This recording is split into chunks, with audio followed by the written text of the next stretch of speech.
Yo, what's going on, everybody? Welcome back to the 4-4 Football YouTube channel. Welcome back to another transactions video where I, Hutch Brown, deliver you 5 transactions that you need to make in your fantasy football leagues for this week.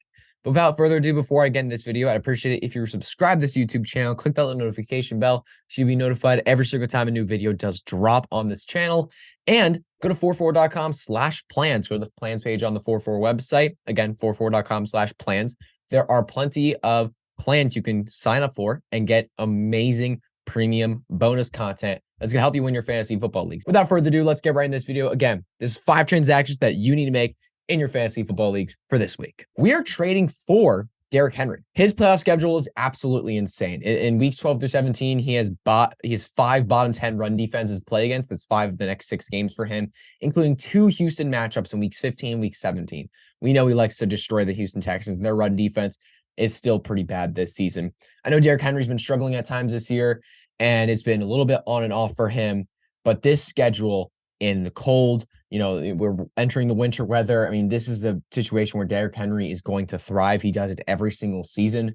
And the fact that he's been struggling a little bit this year makes the buying opportunity even better. So I'd be trading for Derrick Henry. This has been a smart decision for people pretty much every single year, and I don't expect it to be a change this year. He's going to dominate yet again in the fantasy football playoffs. So the next one is going to be another trade.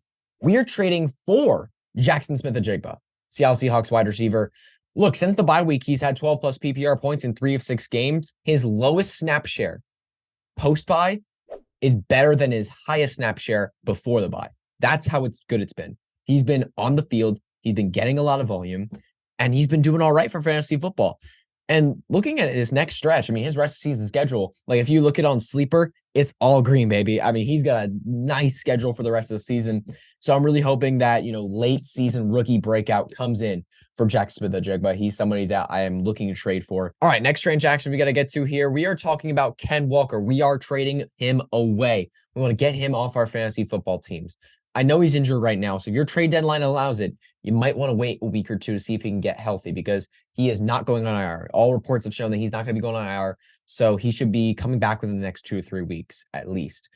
Maybe even this week if it's possible. Charbonnet has outsnapped Walker in each of the past 3 weeks. And while the fantasy points have not been there for Charbonnet, they have been decreasing for Ken Walker. Over the last 3 weeks, Ken Walker has been extremely reliant on explosive runs and on touchdowns. If that's the Ken Walker that you're going to have for the rest of the season in fantasy, you're not going to be happy. And also, looking at his matchups, he has one of the worst schedules for running backs in the entire league for the rest of the season. It's pretty bad. So yeah, Walker is someone you want to trade away. All right, and now we're looking at 2 waiver wire transactions. We are going to add Jayden Reed.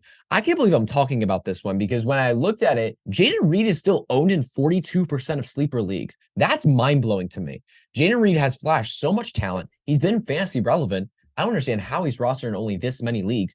If you still see Jayden Reed on your waiver wire, you better add him. He's been a top 12 receiver in each of the last 2 weeks in PPR scoring. He's showing a ton of talent, and he's slowly but surely evolving to the number 1 receiver in this offense. Christian Watson, since coming back from injury, has done nothing. Raymond Dobbs has faded. Jayden Reed is really stepping up, so he's better be on your team. You better get him off the waivers, and if you can trade for him, I wouldn't mind that either. And the last one, this is like a do not, because I see, he's been dropped in so many leagues, and this is just a disaster. Don't drop Mark Andrews. Some people dropped him too early, because there are plenty of reports coming out now from John Harbaugh saying that he might be able to come back throughout this at some point in the season. And I don't want to say like they're going to force him back or they're going to rush him back. But you got to remember too, this is a contending team. They're trying to get that number 1 seat. They're trying to get that bye. And if they have Mark Andrews available, they're going to bring him back. So do not drop Mark Andrews. Do not drop him. I expect him to come back at some point this year. All right, but that's going to be it for this transaction video. Thank you all so much for tuning in. I appreciate it if you were subscribed to this YouTube channel. Check out the 44.com/plans page, as I talked about earlier. And also follow me on Twitter. I'm at Hutchinson_FF. I'm a teenage content creator trying to make his way in the fantasy football space. So any love or support would be greatly, greatly appreciated. I'll see you later this week with a matchups video. We'll be previewing some matchups that I love, hate, or just want to talk about in fantasy football for this week. See y'all then.